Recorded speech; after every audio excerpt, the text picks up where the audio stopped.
салому алайкум ба ҳама мардуми тоҷик, ба ҳама мардуми муҳоҷир, ҳар як нафаре ки видеои моро тамошо дорен, ҳама вақт дастгиримон мекунем. Миннатдорум Айҳамад, хубе иншааллоҳ дар ин ғарибиҳо. Дар ин видео дар масъалаи патент шумо да маълумот мерасонем ки нафарҳое ки патент гирифтаниен ё ки нафарҳое ки патент дорен аннулировад нашава ва хабардор шавем. Фикр мекунам беҳтарин ай. Рекламаҳоро мемонам. Нафарҳое ки билети ҳавопаймо дар кор мешавад метавонед дар авиакасса муроҷиат кунед ва нафарҳое ки дар Россия қарор дорен кадоме ки студентческий дар кор мешавад метавонед муроҷиат кунед. Сар мекунем мавзӯъро ва нафарҳое ки тамошо дорен лайк ва подписатсияро биҷиқен. Беҳад миннатдор мешем, ҳам хирсанд мешем, дастгирӣ хубам мешавад барои канали мо. Нигоҳ кунед, нафарҳое ки патент дорен чӣ хеле ки ҳамагон медонен, агар ки чека наспорен ё ки чеки фалшивӣ кунен, патент аннулировад мешавад дар ҳолати наспоридан, муҳлатиш буд нашида. Дар ҳолате ки патент аннулировад шавад, шумо ҳатто границаам гузарен ё ки Тоҷикистонам равен биёен, ай рӯзи аннулировад шидагӣ муддати 1 сол шумо патенти нав гирифта наметонед. Ва инҷа савол ба миён меояд ки бародар мо патента гирифтему, 6 моҳ кор кардем, патент 1 сол ки буд нашида Тоҷикистон рафтем ва дар Тоҷикистон насупоридем. 3 моҳ 4 моҳ пас биёем патенти нав гирифта метонем. Яъне ки ай граница баромадан ягон фоида дорад ё ки дар ҳолати Тоҷикистон да буданам патент аннулировад мешавад.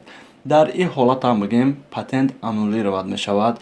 Барои ҳамо ҳаракат кунед, патента мегирен, 1 сол кор кунен ё ки агар Тоҷикистон 10 рӯза 15 рӯза ҳам ки рафтанӣ бошен, ҳаракат кунен ки супорен, биёен ба ҳам патент кор кунен, регистратсияи нав карда.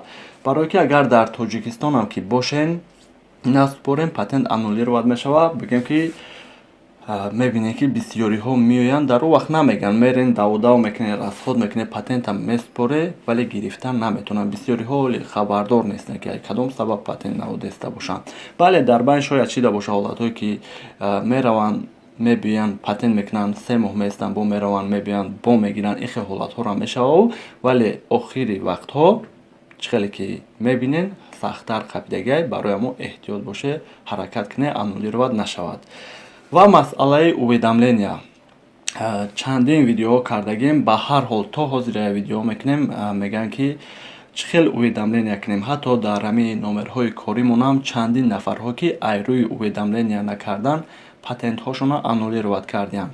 Ва дар комментарияи ҳамин видео силка мемонам, метавонед бидурен тамошо кунед. Вадим Кажниёв бисёриҳо дидагиам, вале ба ҳар ҳол ҳастанд нафарҳое ки дидагӣ нестанд ки пешниҳоди беҳтарин кард. Нафарҳое ки мақсад уведомления кардан наметавонанд, нафарҳое ки трудовой договор надоранд, нафарҳое ки гражданские правовой договор надоранд, метавонанд ки номерҳошона мондагиянд, барен уведомления пур мекунанд, иншааллоҳ ёрдам мекунанд ва бигӯем уведомления мекунем. Фикр мекунам беҳтарин ай. Барои ҳамо дар ин масъала беаҳамиятӣ накунед, ҳаракат кунед, документални бошен, хуб мешавад. Ва ай Тоҷикистон омадан дина видео кардем, гуфтем ки нафарҳое ки ягон проблема надоранд омадаистиянд ва нафарҳое ки бигӯем ки паспорти нав гирифтагиянд ё ки депорт доранд ё ки сурати рӯшон да паспорт монандӣ намекунанд, як бор дига тафтиш мекунанд. Дар ҳақиқат ҳам бисёри бад мардум навист ки дар Внуково 4-5 рӯз жда дорем, дар Жуковскирам, яъне ай сабабҳои хурдам манъ карда гардондастиянд. Ай Тоҷикистон меомадагира ҳамара не 70-80% гузаштааст, вале нафарҳои гардондагиам зиёданд ки дар аэропорт бигӯем хованд. Нафарҳое мегӯянд ки айни замон РВП, вид на жительство ва шаҳрвандии Россия да қабул кардаистиянд. Бале қабул кардаистиянд. Шояд бошад ҷойҳое ки бигӯем ки қабул накунанд, вале ба қонун бигӯем қабул кардаистиянд ва чандин нафарҳоам ба ҳамин наздикӣ супориданд. Ва нафарҳое ки дар соҳаи документам буданд пурсидем, нафарҳои супоридагирам бале шидестай. Ҳамин қадар маълумот, як нафарам ки як чи хабардор шуда боша, фикр мекунам беҳтарин ай. Боқӣ паноҳи Аллоҳ бошед.